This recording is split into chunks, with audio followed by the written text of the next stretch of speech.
What's up, YouTube? This is Too Raw for TV.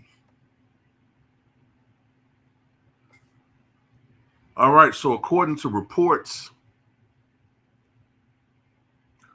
Thomas Crooks, the man who apparently tried to take out former President Trump on Saturday, was spotted on the roof by law enforcement nearly 30 minutes before the incident that nearly took the life of the former president, took the life of a former firefighter, and left two other people in the hospital.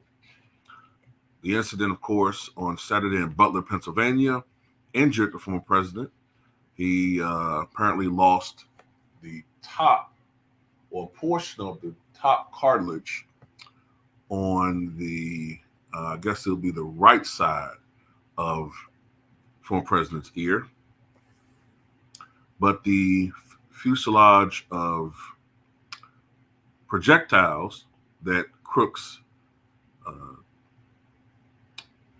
pumped out, it's hard not to say that word, man, took the life of 50-year-old former firefighter Corey Comparator. I hope I'm pronouncing that correct.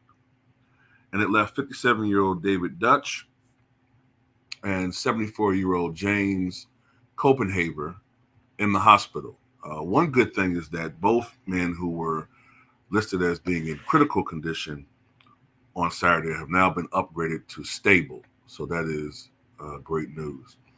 But what's being reported now is that law enforcement knew of his presence for nearly 30 minutes before the incident occurred. So Crooks was spotted by Beaver County cops about 26 minutes before the incident began, and he was photographed. And after he was photographed, it was reported around to other law enforcement officials. This is around 5:45 p.m. in Butler, Pennsylvania. Then, a few minutes later, another law enforcement officer spied Crooks on the rally grounds and called it in as a suspicious person. He also took a photo of Crooks. So, you have to wonder, how was he able, if they've been spying him that long, to even get to the top to the position where he was able to climb the building? Because this is the thing. If you already saw him in the crowd and viewed him as suspicious, why was he then allowed to climb that building, get into the position? I'm not too familiar with the terminology, but I'll just say in the nest position, or whatever you want to call it, that people get in, snipers, when they're ready to go to work. Obviously, he wasn't there bird watching or sightseeing. Now, I'm not sure whether or not the weapon was visible at that particular time when he was starting to scale it, but at some point in time, he took that out. I'm at a loss as to how it escalated to that point where he was able to get off projectiles, which obviously took the life of one person and injured three people, including the former president.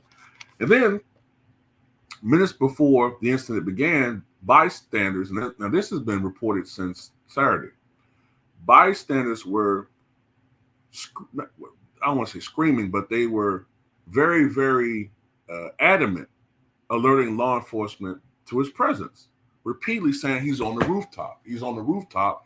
And many of them said, I think he has a weapon. Law enforcement were being, allegedly were saying things like, oh, well, we're not really worried about that. Now, you could argue it's possible that they were saying these things to not create a panic situation. It's possible. But at the same time, the actions should have been, including with Secret Service, because I think I read that Secret Service was actually located inside of that building.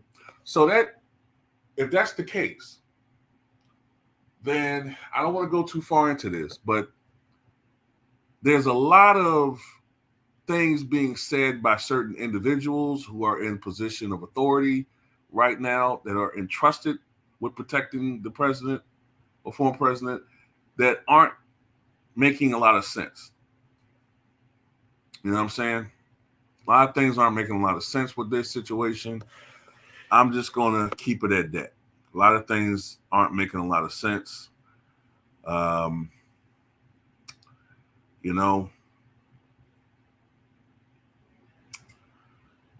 it is what it is. You know, you read between the lines. You know, how this guy, this 20-year-old kid, was able to baffle the United States Secret Service and local law enforcement, able to outsmart them.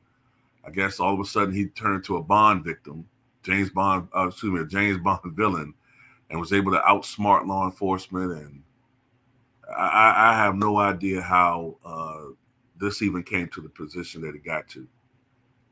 And by the way, let me say this again for the slow people in the audience. Just because I'm not on here 1,000 times a video condemning Trump, does that mean I'm a Trump supporter? And some people with their slow wit will interpret this as somehow I want to seek justice for Trump. When in reality, I think we all want answers. But some people don't really want answers. Some people just want you to adhere to a certain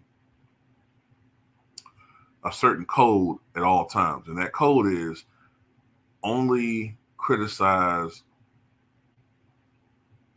those folks on the right, but never those folks on the left, because those are the good folks. You know, Mr. Cooper's good folk. You remember Malcolm X? You know, that's how a lot of these dudes look at people on the left of that persuasion. Mr. Cooper is good white folk. Mr. Biden is good white folk. You don't talk about good Mr. Master Biden.